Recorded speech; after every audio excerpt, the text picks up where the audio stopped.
Each year, the Stockton University community honors the legacy of Dr. King by hosting a day of service. In addition to organizing community projects, the university uses this day to recognize those who have gone above and beyond to serve. And while this MLK Day is different, we continue to strive to make an impact within our community. Please enjoy this video that spotlights the faculty, staff, students, and alumni who were nominated by their peers for their exemplary commitment to service. We began the new year in 2020 full throttle before the whole pandemic, servicing our community with our co-sponsorship for the HAC, the Hispanic Association of Atlantic County, their Three Kings Day celebration. And then we ended the year co-sponsoring the backpack distribution in Atlantic City for over 1,080 students of Atlantic County, along with Stockton University's alumni office and the members of the community. For the Three Kings Day celebration in 2020, Unidos and the students of Los Latinos Unidos, we were able to provide toys to over 500 children of Atlantic County. For the 2021 celebration, which occurs this month of January, we helped raise over $14,000 to purchase toys for over 1,000 youth. We volunteered to successfully execute 4 food distributions over the summer with the Hispanic Association of Atlantic County, safely socially distanced. It actually was all over the news because of how organized we were. We really are a family in Unidos, so even if you want to volunteer alone, or maybe you want to volunteer with a group of people, do so, because nothing gets done by one person alone. Stephanie Cawley, Director of Murphy Writing of Stockton University. Stephanie raised $250 for the installation of a community refrigerator in Philadelphia. As an ongoing effort, she continues to collect money for community resources by donating the proceeds of her book sales. Stockton University at Manahawkin Nursing Club. The Nursing Club collected personal hygiene items for the food pantry at Portofino Restaurant in Little Egg Harbor. So in summer 2020, I organized the Juneteenth March for Justice that was held on Stockton University's main campus. And then fall 2020, I participated in a number of service opportunities, including another protest that NAACP collaborated with and UBSS on, which is the Unified Black Student Society, and it was called Say Their Names, that was held in September.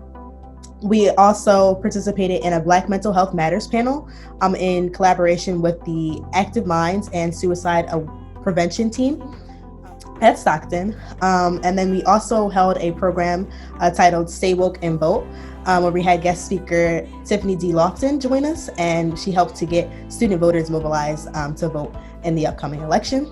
At the age of around 4, I witnessed my father be put into the back of a police car just for simply looking at a police officer.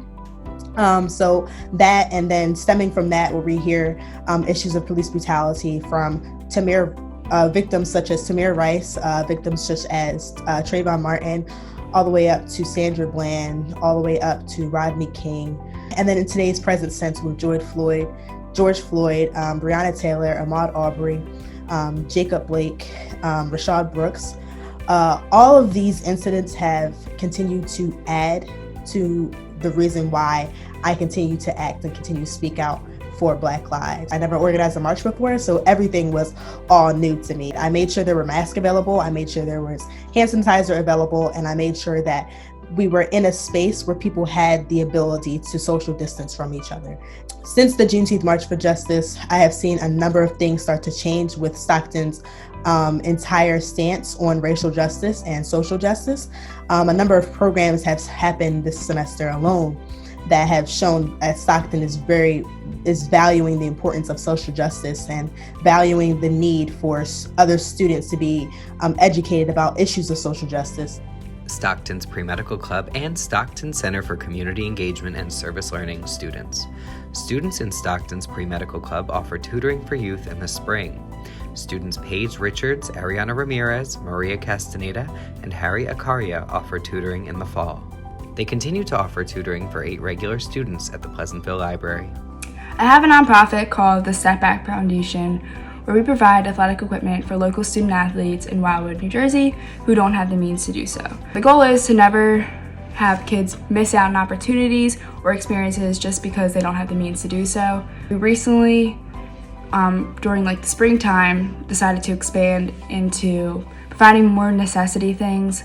For Easter, we donated about 65 $50 gift cards to Acme to local families.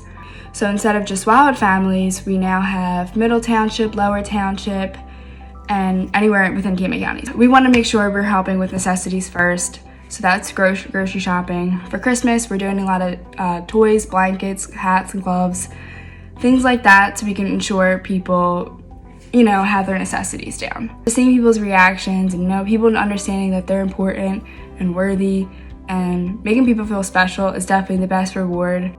Office of Event Services and Campus Center Operations student staff.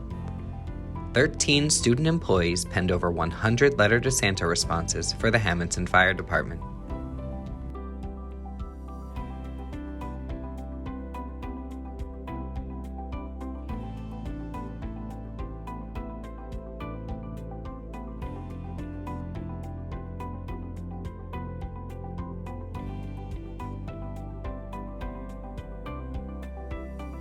My act of service was making cloth masks for those that needed it at the beginning of the pandemic.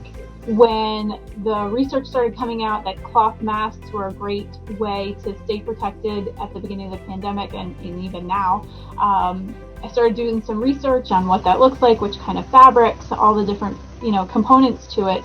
And it just seemed logical that sewing is my hobby, it's my stress relief, and I thought, well, I need to start making some masks. And first responders realized that they needed masks, and there was a shortage of PPE, and so I got to sewing and just started making bulk batches of masks. So after I got a number of them out to hospitals, then started working with first responders who I knew and reached out and said, hey, do you need them? And so I have a connection at the Hamilton Fire Department and texted a good friend and former colleague there and said, hey, are you in need of masks? And he said, yeah, absolutely. And so we made a couple dozen masks and dropped them off to his front porch. And I had someone from Stockton reach out and say, hey, our PD could probably use some as a backup. And so made sure that we got some to our Stockton Police Department. And it just kind of snowballed, but I've probably donated about 400 masks at this point to just make sure that people have them, that people are safe. I think the thing I found most rewarding is that it was just one small thing that I could do to help others. Lauren Wilson, Associate Director of Student Development. Lauren crocheted over 100 mask adjusters for distribution to essential workers across New Jersey. Kelly Kern, Assistant Supervisor in Facilities Planning. Kelly donated and delivered food to frontline workers. She raised nearly $7,000 from individuals to donate 1,700 meals to various frontline organizations. This effort also supported local restaurants facing economic hardship. Stockton American Democracy and Political Engagement Projects. Student volunteers worked throughout election season to engage students in politics. This included voter registration, providing information on the election, and virtual programming. Dr. Christine Ferry, Associate Professor of Psychology. In order to maintain the connection between Stockton and local health organizations, Dr. Ferry helped organize Stockton psychology and gerontology students for drive-by visits for local long-term care facilities. So once the pandemic started and everybody was at home, I decided to start making 3D printed masks like this one for our healthcare workers. For me, it was something that allowed me to maintain a sense of normalcy. As a data scientist, I'm always working with new technologies, always learning about new technologies and how they could be used to make our lives better. And I had a 3D printer lying around, and I figured, why not put it to use to try to make a difference during this unprecedented public health crisis. So I really was amazed by the response that I got from the community. There were so many people that were asking what they could do to support this work. I wanted to do whatever I could in my limited capacity to try to help make a difference, to try to support the members of my community that were putting their lives at stake to help us all. But I would say we've got at least 300 masks and face shields made. And it really was extraordinary. Being spotlighted by Governor Murphy was something that was truly extraordinary. I was not told in advance that it was going to happen. It was a total surprise. And to get that recognition for my work really meant a lot to me, and it really showed me the value in service. These individuals collaborated with various local churches to present a webinar on the importance of the census. Doctors Abernathy and Rodriguez conducted the webinar, and Dr. Colon interpreted the content in Spanish. This program continues to reach our greater community as it is housed on the church's Facebook page, Iglesia por Gracia Sui Salvos. Abby Gircioni, U.S. Air Force Air National Guard Airman First Class and a Communication Studies senior. Abby assisted staff at the Veterans Memorial Home in Vineland, helping to ensure the home was consistently disinfected for the residents. First Lady Lynn Kesselman. Stockton's First Lady was inspired to sew masks for healthcare workers. From very early on during the pandemic, she began donating masks to AtlantiCare. The main things, we've done at Stockton, and it's really been a team effort. Marcus Johnson, who's a director on my team, Brian Placino, James Timothy, Chrissy Field. We really managed the residential COVID response, long and intense fall semester, but I'm really happy that we were able to provide housing for those who need it most so they can continue their education. We figured out that we delivered more than 1,300 meals to students who are in quarantine during the fall semester. Tonight, my kids even joined me. They stayed in the car while I would deliver meals to students who are in quarantine. So that was really something that we had to create and learn on the fly. A lot of students have, said how grateful they were because they weren't able to go home because maybe they have high-risk family members or situations like that. So we are able to provide them food and the care they needed while they were staying here in Stockton. We would work directly with AtlantiCare and Rhiannon from Plant Management and Facilities. And so, as people would need to stay, they would check in with us. If there were any issues in their rooms, we would fix them, and then we'd help them check out. And again, I'd be remiss if I didn't mention a big thank you to Director Adrian Wiggins and his team. And, AtlantiCare is a great partner for the university. So I'm just happy we're able to assist them that way. The people here have always been what's kept me at Stockton and what's been most important to me at Stockton.